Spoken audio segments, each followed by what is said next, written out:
할렐루야. 하나님 말씀 에스겔서 21장 말씀, 이 귀한 말씀 나눌 때 주의 크신 은혜가 있기를 주의 이름으로 축복합니다. 제일에 정신 차려라. 에스겔 21장, 오늘 이 본문의 말씀이 우리에게 거룩한 도전들이 되어지고 말씀을 통해서 우리의 모습들을 비추고 우리 안의 연약함들을 깨닫고 하나님 말씀에 우리의 삶을 맞추게 되기를 주의 이름으로 축복합니다. 21장 2절에 보시면, 인자야 너는 얼굴을 예루살렘을 향하며 성소를 향하여 소리내어 이스라엘 땅을 쳐서 예언하라 했습니다. 예언은 때로는, 하나님의 말씀은 때로는 우리를 치는 것 같고 우리를 향해서 공격하는 것처럼 보입니다. 하지만 우리가 하나님 편에 서 있으면 그것이 공격이 아니고 우리를 바로 세우는 것인데, 우리가 죄악 편에 서 있고 악한 편에 서 있으면 하나님의 말씀이 우리를 치는 것처럼 느껴질 수 있다는 거죠. 예루살렘은 하나님의 성입니다. 하나님이 가셨던 성이죠. 그런데 그들이 죄악에 물들고 하나님을 배반했기 때문에 그들을 향한 예언이 축복의 예언이 아니라 그들을 치는 것이 되었습니다. 그것은 하나님의 문제가 아닙니다. 그들이 하나님을 떠났고 죄에 물들어 있는 것이 문제입니다. 우리 자신을 하나님 말씀에 비출 때에 우리가 하나님 원하신 길 가운데 서 있지 않다면 하나님 뜻 앞에 우리 자신을 내려놓고 하나님 말씀에 우리 자신을 비추고 맞추어야 된다는 겁니다. 5절 말씀에, 무릇 혈기 있는 자는 나 여호와가 내 칼을 집에서 빼어낸 줄을 알지라. 칼이 다시 고쳐지지 아니하리라 하셨다 하라 하십니다. 하나님 말씀하신 대로 행하시겠다라는 거죠. 방법이 없습니다. 하나님께서 이 진노의 칼을 뽑으셔서, 이 심판의 칼을 뽑으셔서 이 일을 행하실 때에 방법이 없습니다. 어떻게 해야 되느냐? 6절에 인자야 너는 단식하되 너는 허리가 끊어지듯 단식하라 하십니다. 우리가 무엇을 해야 되느냐? 단식해야 된다는 거예요. 단식하되 어떻게 단식하느냐? 허리가 끊어지듯이 단식해야 한다. 우리가 이 나라 민족의 이 상황들을 봅니다. 온 세상에 지금 병마로 시들어가고 있는 모습들을 봅니다. 교회를 향한 핍박들을 봅니다. 어떻게 해야 되느냐? 단식해야 합니다. 어떻게 단식하느냐? 허리가 끊어지도록 단식해야 합니다. 근데 그렇게 기도하지 않습니다. 백성들 앞에서 슬피 울어야 하고 하나님 앞에서 허리가 끊어지듯이 단식해야 합니다. 이것은 두 가지 모습입니다. 하나는 백성들에게 이 슬픈 이 심판의 일이 임했다라는 것을 알리는 모습으로, 내가 하나님께서 심판하실 것들을 보니까 너무 두렵고 걱정스럽고 마음이 아파서 운다, 그 단식을 하는 것이고, 또한 반대쪽으로 하나님 편에서는 뭡니까? 하나님 이 백성을 불쌍히 여기시고 이들의 죄를 사하여 주시옵소서 하는 마음으로 단식하며 우는 자의 모습입니다. 우리는 항상 하나님 앞에 이 중보자의 자리 가운데 서야 합니다.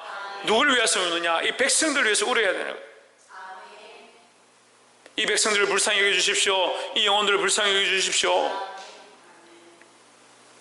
문제는 백성들이 잘못된 것들을 잘 알지 못하고 그들이 죄악에 사무쳐 있는 것을 잘 알지 못하는 것이 문제인데, 아는 자들이 깨어서 기도해야 될 것입니다.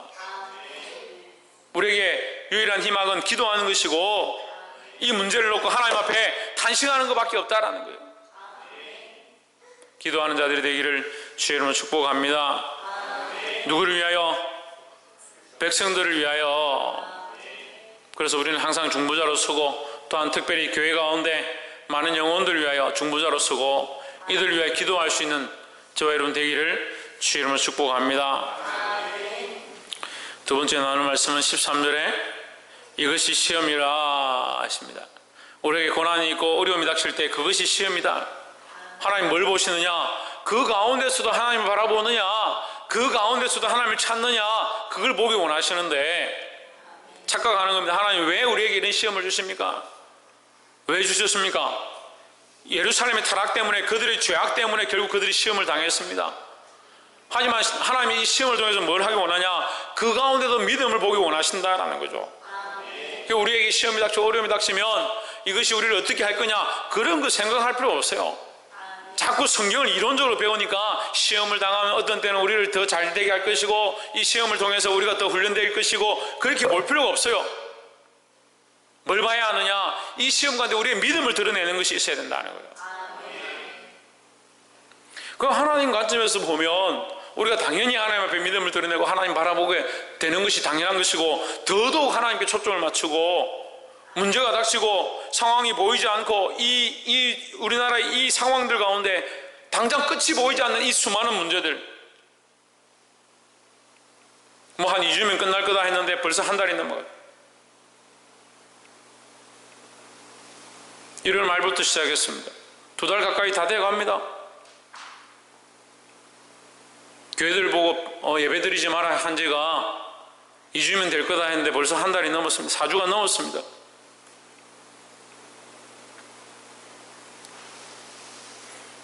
당장 다음 주는 예배 드릴 수 있느냐, 드리라고 하느냐? 안 그렇습니다. 이 시험을 당할 때 분명히 말씀이 우리에게 가르쳐주고 있습니다. 우리가 이 시험을 통해서 뭘 해야 되냐? 믿음을 드러내야 되는 거예요. 이것이 시험이라 만일 업신여기는 규가 없어지면 어찌할까? 업신여기는 규라는 것은 하나님의 이 심판의 막대기다. 하나님의 왕권으로 심판하시는 막대기가 업신여긴다. 왜? 뭘 업신여기냐? 이 땅의 권세를 업신여기는 거예요. 계시록에도 하나님께서 하나님의 권세를 들고 올 때 산들이 낮아지고 높은 곳들이 낮아진다. 그게 뭐냐? 세상의 권세가 낮아진다. 하나님의 권세 앞에 세상의 권세가 낮아진다. 하나님의 권세 앞에 세상의 것들은 아무것도 아니다는 거예요. 우리가 왜 시험을 당하냐? 세상의 권세를 바라보고 세상의 화복을 바라보고 세상의 축복을 쫓아가고 그 돈에 매이고 사람들의 권세에 매이니까 그게 좀 잘 안 되면 아이고 시험에 들어가 어떻게 할까? 우리가 바라봐야 될 것은 하나님 바라봐야 되는 거죠. 우리가 바라보던 것들이 무너지고 우리가 의지했던 것들이 다 쓰러질 때 그때 믿음을 드러내야 되는 거예요. 그 세상에 이게 무너지면 믿음도 무너지고 자기가 의지했던 것들이 무너지면 자기도 무너지고 정신을 차려야 되는 거예요. 이것이 시험이라 만일 업신여기는 규가 없어지면 어찌할까? 주 여호와의 말씀이니라. 반드시 하나님께서는 심판하신다. 그리고 하나님께서 세상의 권세를 업신여기는 이 규를 없애지 않으신다는 거죠. 14절에 그러므로 인자야 너는 예언하며 손뼉을 쳐서 칼로 2-3번 거듭 쓰이게 하라. 이 칼은 죽이는 칼이라 사람들을 둘러싸고 죽이는 큰 칼이로다.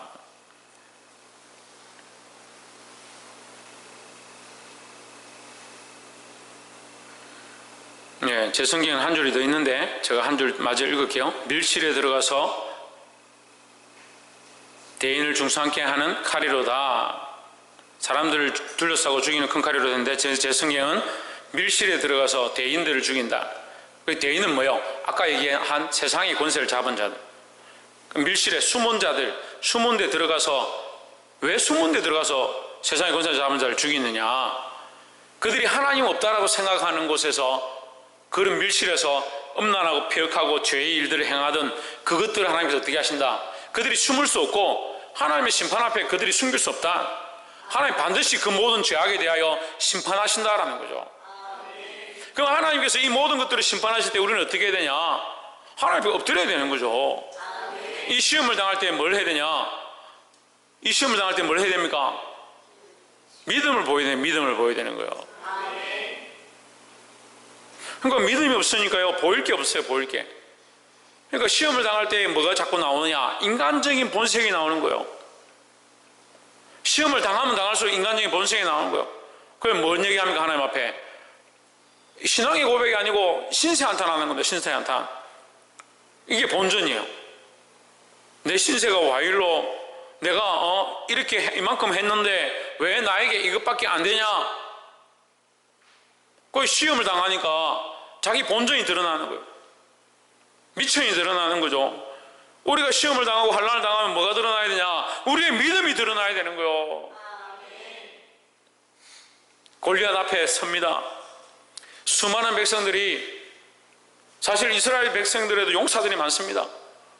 하다못해 한 명이 안 되면 수십 명이 나가서도 달려들면 될 건데 두려워서 다 숨어 있습니다. 그 사건을 우리가 다 알고 있습니다. 왜 두려워하느냐? 하나님을 두려워하지 않으니까요. 하나님을 두려워하지 않으니까 골리앗이 두려운 겁니다. 그걸 장막에 각자 자기 장막에 숨었다라고 분명히 성경이 기록하고 있습니다. 다윗이 나왔습니다. 다윗은 아무것도 모릅니다. 철 없는 철부지 같은 어린아이입니다. 우리 창조보다 더 어린 어린아이입니다. 그냥 소년이라 되는데 어린애예요, 어린애. 뭘 두려워하지 않느냐? 세상을 두려워하지 않습니다. 사회를 잘 모릅니다. 칼도 잘 모릅니다. 누구가 두려우냐? 하나님만 두려운 거예요, 하나님만. 그게 그의 믿음인 거예요. 우리의 밑바탕에 뭐가 있어야 되냐? 우리의 본전이 뭐여야 되냐? 하나님을 사랑하고 예수 그리스도를 믿는 믿음이 우리의 근본이고, 이 믿음이 예수 그리스도의 반석 위에 세워져 있어야 되는데 이 본전이 어디 있냐?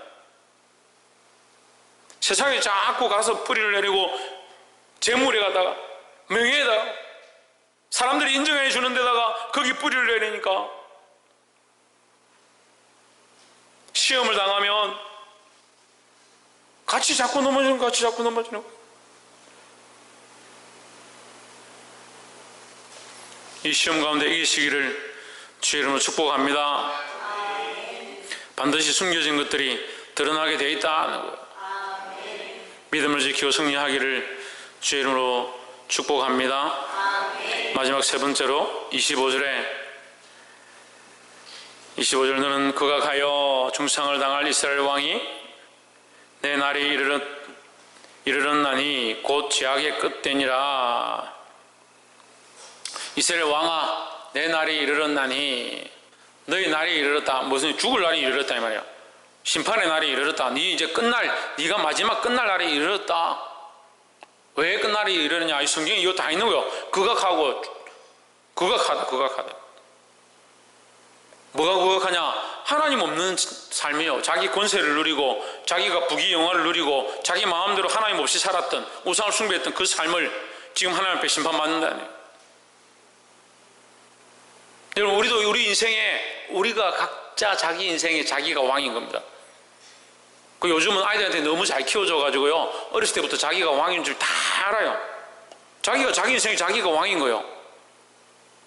그러니까 부모도 필요 없고요, 자기한테 잘해줄 때는 필요한 거죠. 왕이니까 조공을 갖다 바치는 부모가 조공을 갖다 바치고 음식을 갖다 먹이고 이러면 부모님 그렇게 하지만 자기한테 잘 안 해주고 자기가 먹고 싶은 치킨 안 사주고 이러면 부모도 어떻게 생각하는 거예요. 자기 인생이 자기가 왕이에요. 그럴 수 있죠. 하나님 자기 인생을 자기에게 주셨으니까, 각자 인생에게 그 인생을 허락하셨으니까 각자 인생이 자기가 왕이에요. 근데 어떤 이들은 육체를 위해 살고요, 어떤 이들은 명예를 위해 살고요, 어떤 이들은 재물을 위해 사는 겁니다. 그게 자기를 다스리고 있는 줄을 모르고. 우리 믿음을 드러내야 합니다. 우리 인생의 주인이 누구냐? 참 규, 참 거룩한 홀, 참 왕권이 누구에게 있느냐? 하나님께 있고 그리스도에게 있다라는 거예요. 그게 우리의 믿음이잖아요. 왜 하나님께서 없인 여기는 그 세상의 것들의 권세를 자꾸 내어주느냐? 그래서 그것이 극악하다.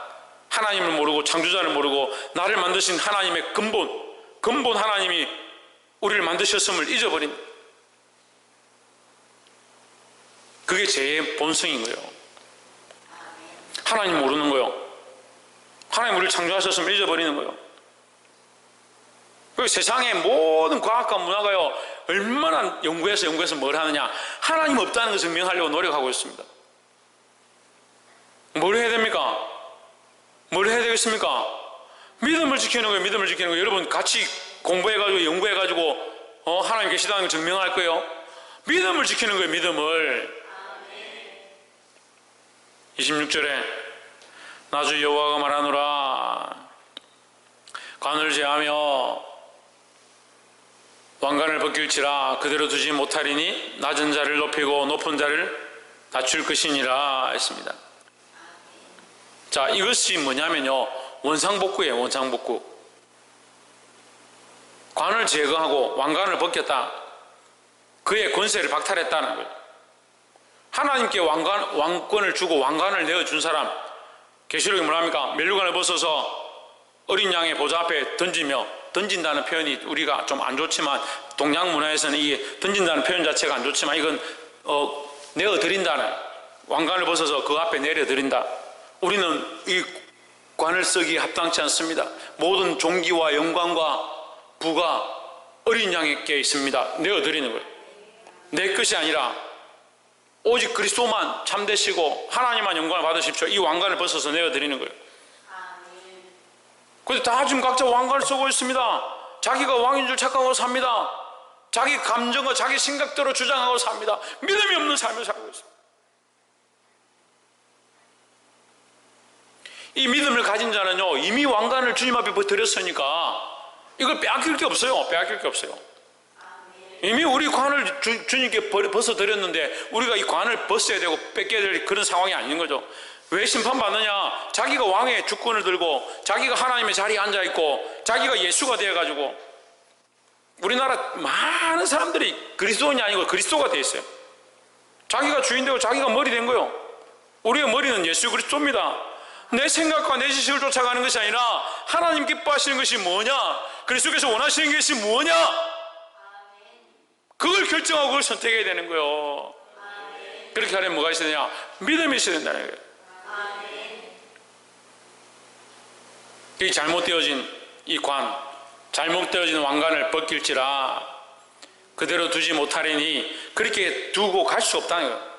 계속 이대로 갈 수 없다는 거예요. 결국 어떻게 하냐? 벗겨야 된다는 거예요. 지금 우리가 결정하면요, 우리는 하나님 앞에 가서 높임을 받을 것이고, 낮은 자는 높아지고 높은 자는 낮출 것이고, 지금 우리가 우리의 관을 벗어서 그리스도 앞에 내어놓았다 하면, 그 신앙으로 살아간다 하면, 우리가 주님 앞에 갔을 때 이 관을 뺏길 이유가 없는 거예요. 주님께서 오히려 그 관을 우리에게 씌워주시게 되는 거죠.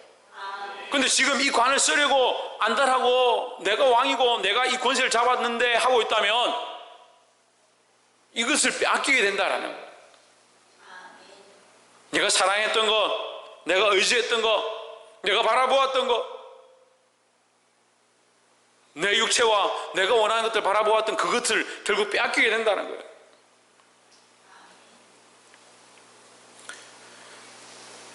볼 수 있기를 주 이름으로 축복합니다. 말씀을 맺겠습니다. 하나님께서 모든 인생에게 똑같은 권세와 똑같은 선택권과 똑같은 삶을 허락하셨습니다. 우리가 이 인생 동안 믿음으로 결정해서 이것을 선택할 수 있습니다. 내가 왕이냐, 내가 주권자냐, 내가 주인이냐, 내 하고 싶은 대로 내 왕권을 휘두르고 내가 왕인 것처럼 살면 그건 사울과 똑같다. 자신이 왕이었지만 항상 주님 앞에 묻고 하나님의 뜻을 구하고 하나님 기뻐하시는 것이 무엇일까 했던 다윗처럼 산다면, 결국 하나님께서 다윗을 높이시고 그 아들 솔로몬을 존귀케 하셨던 것처럼 우리에게 하나님께서 축복하시는 은혜가 있다라는 겁니다. 여러분, 이 어려운 시국 가운데 이 시험을 당한 때에 무엇을 드러내겠습니까? 그리스도 안에 뿌리를 내리고 있는 우리의 근본이 믿음으로 서 있다면 이 모든 상황 가운데 믿음을 드러내게 되어 있다는 거예요. 내 생각을 드러내지 말고 내 연약한 감정들을 드러내지 말고 주를 향한 온전한 믿음을 드러내서 이 약한 세대 가운데 승리할 수 있기를 주의 이름으로 축복합니다. 때로는 손해보는 것처럼, 망하는 것처럼, 뒤로 물러가는 것처럼 보일지라도, 세상에서 손가락질 당하는 것처럼 보일지라도 주께서 낮은 자를 높이시고 높은 자를 낮추시는 그 은혜를 우리가 경험할 수 있기를 주의 이름으로 축복합니다. 기도하겠습니다.